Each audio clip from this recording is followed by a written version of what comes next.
کہ آج بھی اگر صحیح اسلام کی تعلیم، صحیح اسلام کی تبلیغ، صحیح اسلام پر عمل کرنے والے لوگ پوری دنیا میں اگر کہیں ملیں گے تو وہ بھارت میں ملیں گے، اور یہیں سے شروعات ہوتی ہے، مرکز ہے ہمارے یہیں پہ۔ پورے فخر کے ساتھ ہم یہ کہہ سکتے ہیں کہ بھارت کا مسلمان، انڈین مسلمز ظلم کو برداشت کر رہے ہیں، ظلم کا جواب دینے کے لیے اپنے ہاتھ سے کچھ نہیں کر رہے۔ کیا آپ یہ سمجھتے ہیں کہ اگر کسی انسان کو 100 سال کا اقتدار دے دیا جائے اور بیچ میں سے تمام جمہوری نظام ختم کر دیا جائے، ہٹا دیا جائے، اس کو بادشاہ بنا دیا جائے کسی بھی انسان کو، تو کیا آپ یہ سمجھتے ہیں کہ مسلمان بتاشا ہے، پانی گرے گا اور بیٹھ جائے گا؟ بھول جائیں، اس خواب کو بھول جائے۔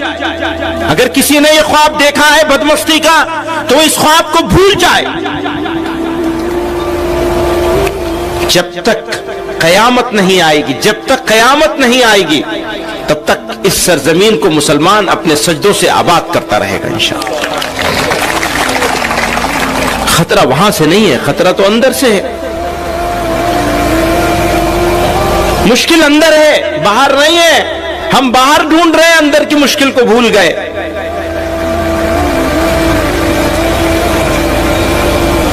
میری بات کو، میری گفتگو کو ان کے نعروں نے بھٹکا دیا، اور میری قوم کو اس کے لیڈروں نے جذباتی باتوں سے بھٹکا رکھا ہے۔ ہرگز مایوس ہونے کی ضرورت نہیں۔ میں پورے اعتماد کے ساتھ کہتا ہوں کہ اس پورے بر صغیر میں بھارت کے مسلمانوں کے لیے بھارت سے اچھی جگہ آج بھی کوئی نہیں ہے۔ پورے اعتماد کے ساتھ کہتا ہوں۔ ہے خراب حالات، سب خرابیوں کے باوجود خرابی ہے، ہو سکتا ہے اور بھی بڑھے۔ تم یہ سمجھتے ہو کہ تم ایمان والے ہوگے اور تمہارا امتحان نہیں لیا جائے گا؟ کیا تم یہ سمجھتے ہو؟ قرآن کہہ رہا ہے۔ تم یہ سمجھتے ہو کہ تم آرام سے رہو گے؟ کہو گے ہم ایمان لائے اللہ پر اور اس کے رسول پر، اور تم آرام سے زندگی گزارو گے مشرکوں کی طرح سے؟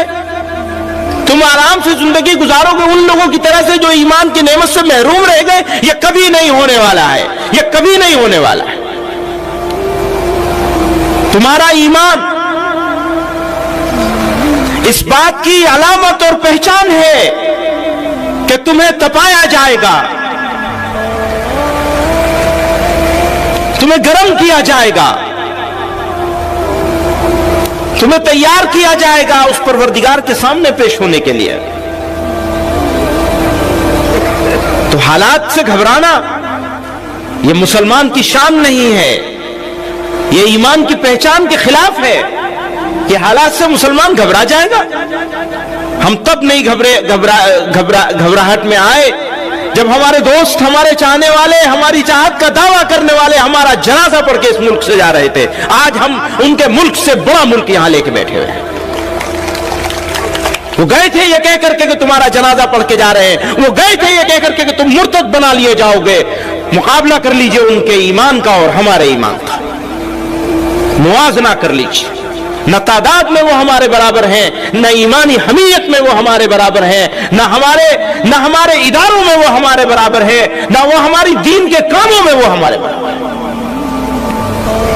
اور ہندوستان کے مسلمانوں کو، اس ملک بھارت کے مسلمانوں کو فخر ہے اس بات پر کہ آج بھی اگر صحیح اسلام کی تعلیم، صحیح اسلام کی تبلیغ، صحیح اسلام پر عمل کرنے والے لوگ پوری دنیا میں اگر کہیں ملیں گے تو وہ بھارت میں ملیں گے، اور یہیں سے شروعات ہوتی ہے۔ مرکز ہے ہمارے یہیں پر، یہیں مراکز ہیں ہمارے۔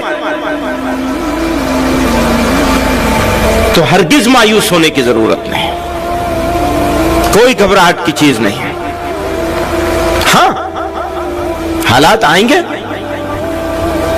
لیکن حالات سے نمٹا کیسے جائے گا؟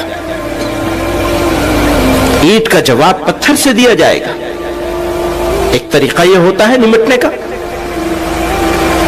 جس کو ناجائز نہیں کہا جا سکتا، جس کو غلط بھی نہیں کہا جا سکتا کہ اینٹ کا جواب پتھر سے دیا جائے۔ وہ صحیح بھی ہو سکتا ہے دنیا والوں کے لیے،